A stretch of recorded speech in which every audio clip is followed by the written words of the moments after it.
오늘도 새벽 예배를 드리게 하신 하나님께 감사와 찬송과 영광을 올려드립니다. 우리 다 함께 사도신경으로 신앙 고백하신 후에 찬송가 205장을 부르신 후 고린도전서 7장의 말씀을 읽으신 다음 오늘 말씀을 듣겠습니다. 마지막 종말의 때에 그리스도인은 이 험한 세상을 어떻게 살아야 할까요? 고린도전서 7장은 결혼에 대한 편지인데 결혼한 사람이나 안 하거나 못한 사람이나 예수 믿는 사람은 나그네 삶을 끝내고 신랑 되신 예수님과 함께 영원한 삶을 시작하게 되는 것입니다. 그러니 이 세상 사는 동안에는 첫째, 하나님께서 부르신 은혜에 감사하며 살아야 합니다. 하나님께서 우리를 부르셨습니다. 17절입니다. 하나님이 각 사람을 부르신 그대로 행해라. 하나님이 우리를 부르셨다는 이 말씀은 대단히 귀한 말씀입니다. 어떤 잔치집에 초대받은 것도 아니고 또 어떤 축하연의 초청도 아닌 창조주 하나님께서 우리를 구원의 반열에 초청하셨기 때문입니다. 하나님은 우리를 구원의 반열에 불러주셨으니 성도는 항상 감사하며 살아야 합니다. 많은 사람들이 인생의 성공 실패에 대해서 자기 나름대로의 철학과 논리를 전개하고 있습니다. 돈을 좋아하는 사람은 돈 버는 것은 성공이라고 합니다.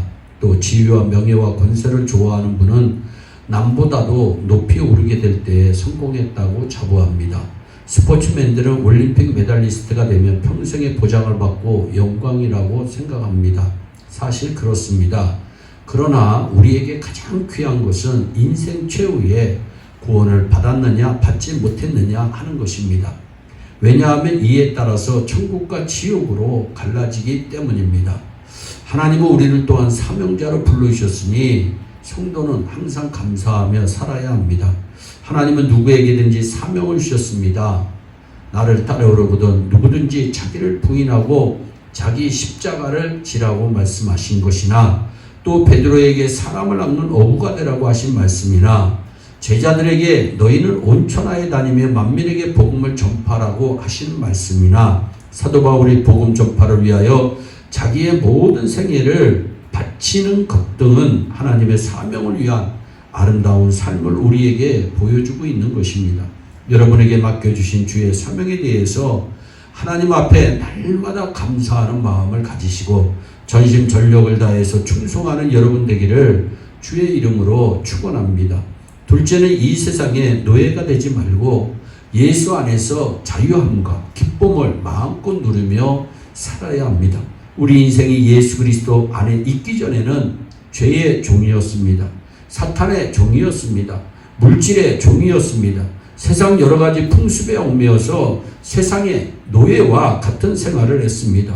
그러나 진리 대신 예수 안에 있으면 자유를 누릴 수 있습니다. 진리를 알지니 진리가 너희를 자유케 하리라 성경은 말씀합니다. 진리는 모든 결박을 풀어줍니다. 죄악의 결박을 풀어주고 멸망과 저주에서 우리를 해방시켜 주십니다. 불안과 공포, 두려움을 물리쳐 주십니다. 이 은혜 안에서 최후까지 자유와 기쁨을 잃지 말고 승리하시는 저와 여러분이 되기를 진심으로 원합니다. 셋째, 예수 안에 거하는 삶을 살아야 합니다. 내 안에 거하라 나도 너희 안에 거하리라 주님은 분명히 말씀하십니다. 우리는 예수 안에 거하는 삶을 살아야 합니다.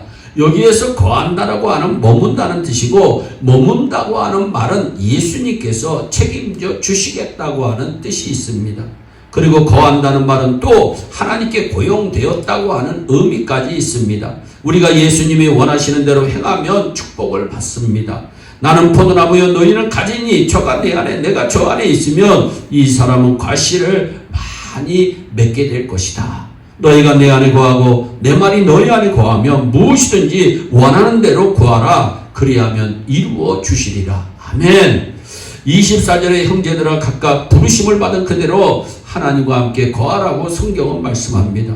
결국 가장 으뜸이 되고 최고가 되는 복은 하나님께서 함께 하시는 복입니다. 쉽게 말씀드리면 하나님께서 함께 하시는 종이 하나님께서 함께 하시지 않는 주인보다 더 복이 있습니다. 야곱이 라반의 집에서 20년간 머슴살이를 했습니다. 그래도 야곱이 복이 있고 라반이 복이 없는 것은 하나님께서 야곱과 함께 계셨기 때문입니다. 인생 최고의 복은 임마누엘, 하나님께서 함께 하시는 삶입니다.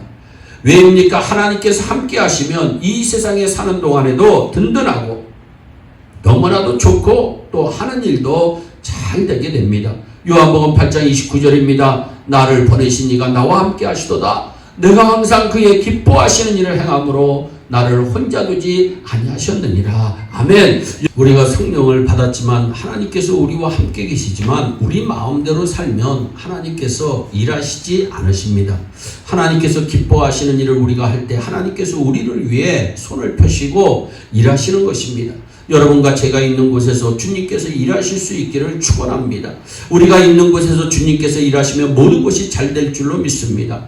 그러니 우리는 사람을 만나도 하나님께서 기뻐하실 사람을 만나야 합니다. 어떤 분이 목사님께서 생각하기에 별로 좋지 않은 사람을 자꾸 만납니다. 성공할 사람, 성공하고 있는 사람을 만나야 나도 성공하게 됩니다.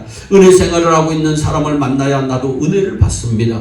망한 사람, 망할 사람을 만나면 나도 망하게 됩니다. 사람을 만날 때 그 사람만 보지 말고 그 사람을 보기 전에 하나님을 바라보시기 바랍니다.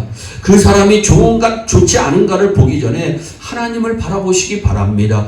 일을 할 때에도 하나님께서 기뻐하시는 일을 하시기를 진심으로 바랍니다. 교회를 돕고 교인들에게 유익을 주는 사람을 하나님께서 축복하신다고 하는 사실을 반드시 믿으시기를 바랍니다. 하나님께서 함께 하시면 복이 있습니다. 하나님께서 함께 하지 않으면 마지막에는 망합니다. 그러나 하나님께서 함께 하시면 땅에서도 성공하고 하늘에서도 잘 됩니다. 우리 모두 하나님께서 함께 하시는 복 있는 분들인 줄로 믿습니다. 사랑하는 성도 여러분, 하나님께서 저와 여러분을 구원의 반열에 불러주신 거 늘 감사하시고 사명자를 불러주신 거 늘 감사하시며 사시기를 바랍니다. 또한 이 험한 세상에서 이 세상의 노예가 되지 말고 예수 안에서 늘 자유함과 기쁨을 마음껏 누리며 사시기를 바랍니다. 또한 예수 안에 머물고 하나님을 가까이 함으로 평생 임마누엘의 하나님과 함께 승리하는 복된 하나님의 귀한 자녀들이 되시기를 주 예수 그리스도의 이름으로 축원합니다. 기도하겠습니다. 사랑의 하나님 참 감사합니다. 하나님 우리 모두가 예수 안에 거하는 삶이 되기를 원합니다. 하나님 예수 안에서 자유함을 누리는 삶이 되기를 원합니다. 예수 안에서 기쁨을 누리는 삶이 되기를 원합니다. 예수와 함께 거하는 삶이 되기를 원합니다. 하나님 저와 모든 우리 예일의 성도들이 하나님과 함께 동행하는 자들이 되기를 원합니다. 주님 오시는 그날에 잘했다 칭찬받는 축복의 귀한 주인공들 다 될 수 있도록 오늘도 주의 날개 아래 품어주시고 복을 내려 주시옵소서. 감사하고 예수님의 이름으로 기도하옵나이다. 아멘. 우리 다 함께 주기도문으로 예배를 마치시고 각자 개인 기도하신 후에 오늘도 주 안에서 승리하는 복된 하루 되시기를 바랍니다. 감사합니다.